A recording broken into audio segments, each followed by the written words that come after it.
जय भीम। मैं हूं अशोक दास।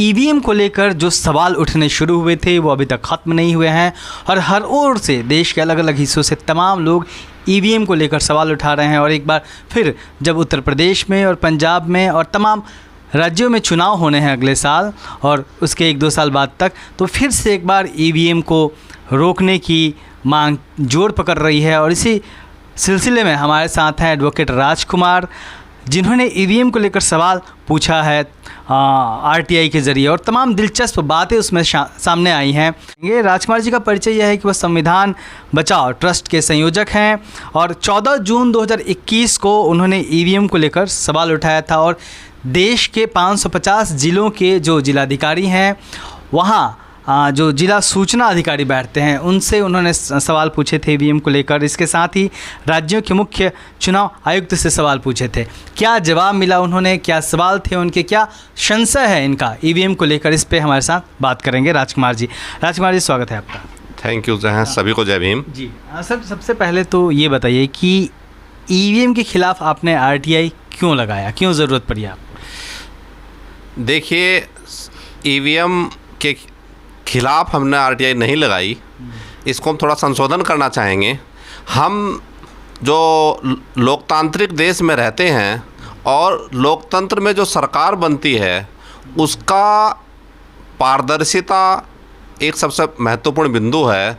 लोगों को विश्वास नहीं बन पा रहा है ईवीएम पे और संशय है। लोगों के संशय को दूर करने के लिए ही हमने देश भर के जिलाधिकारियों, मुख्य निर्वाचन अधिकारियों और भारत निर्वाचन आयोग को एक 18 बिंदुओं की और एक 21 बिंदुओं की 2 अलग अलग आरटीआई जो हैं लगाई, जिसमें कई तरह की अलग अलग चीज़ें जो हैं सामने आई हैं।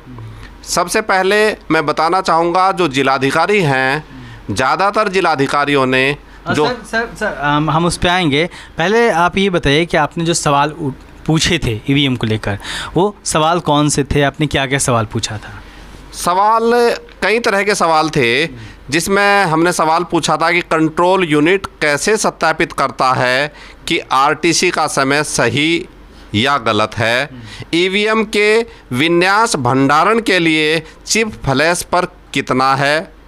फ्रेम वेयर कैसे अपग्रेड होता है कि किस कनेक्टिविटी के माध्यम से ये काम करती है।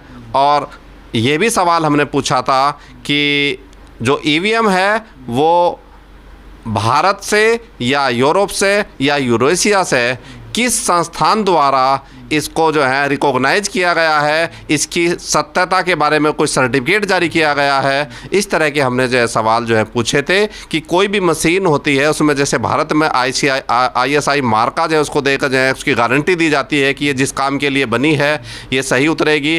तो इस तरह के हमने जो है करीब 40-42 सवाल जो हैं वो सब जिलाधिकारियों से और मुख्य निर्वाचन अधिकारियों से, भारत निर्वाचन आयोग से जो है पूछे थे। और हमारा उद्देश्य सिर्फ इतना है कि जो ईवीएम के ऊपर भ्रम बना हुआ है, जिस तरह से हमारी पहली वाली व्यवस्था थी बैलेट पेपर और बैलेट बॉक्स, उसके बारे में देश के सभी नागरिकों को पता था कि ये पारदर्शी प्रक्रिया है। हमारे जिलाधिकारी पूरी प्रक्रिया जानते थे, सहायक जिला निर्वाचन अधिकारी पूरी प्रक्रिया जानते थे, हमारे जो पीठासीन अधिकारी, निर्वाचन अधिकारी प्रथम और निर्वाचन अधिकारी द्वितीय और यानी चपरासी जो निर्वाचन अधिकारी तृतीय है वो उस पूरी प्रक्रिया से वाकिफ़ था। जो आपने तमाम सवाल पूछे हैं तो उन सवालों के जवाब आपको कहाँ कहाँ से अभी तक मिल चुके हैं और किन किन मुख्य जगहों से जवाब आए हैं?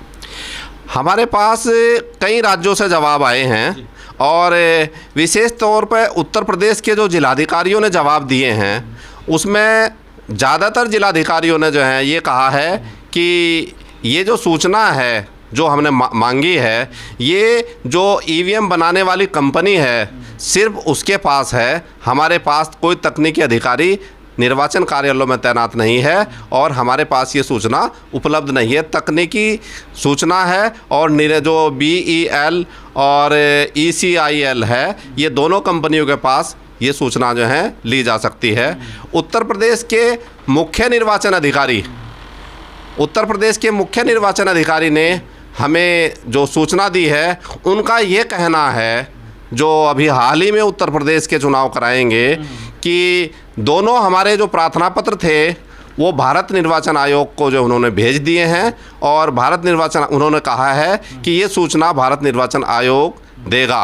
अब सवाल ये उठता है कि यदि ईवीएम के संबंध में हमारे निर्वाचन अधिकारी तृतीय से लेकर मुख्य निर्वाचन जो अधिकारी हैं वो प्रदेश में जो है पूरे प्रदेश का चुनाव कंडक्ट कराते हैं, उनको यदि ईवीएम के सवालों के बारे में जानकारी नहीं है तो निश्चित रूप से जो है जो लोगों का विश्वास है वो विश्वास जो है घटना जो है तय है कि इसकी जानकारी यदि निर्वाचन अधिकारी को नहीं है, प्रदेश के चीफ इलेक्शन ऑफिसर को नहीं है, तो फिर इसकी जानकारी किसको होगी।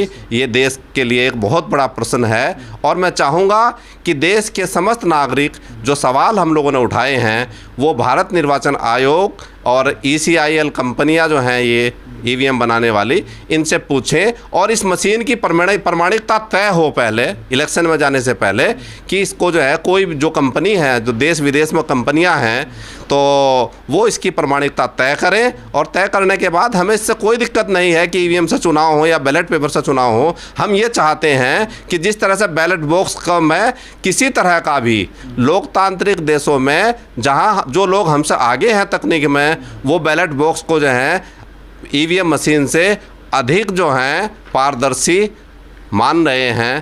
तो ईवीएम के बारे में भी सरकार और भारत निर्वाचन आयोग अपनी जो है सारी चीज़ें स्पष्ट करें और स्पष्ट करने के बाद चुनाव की प्रक्रिया है देश के सरकारों को ये तय करना है और निर्वाचन आयोग को तय करना है कि क्या करना है इसमें।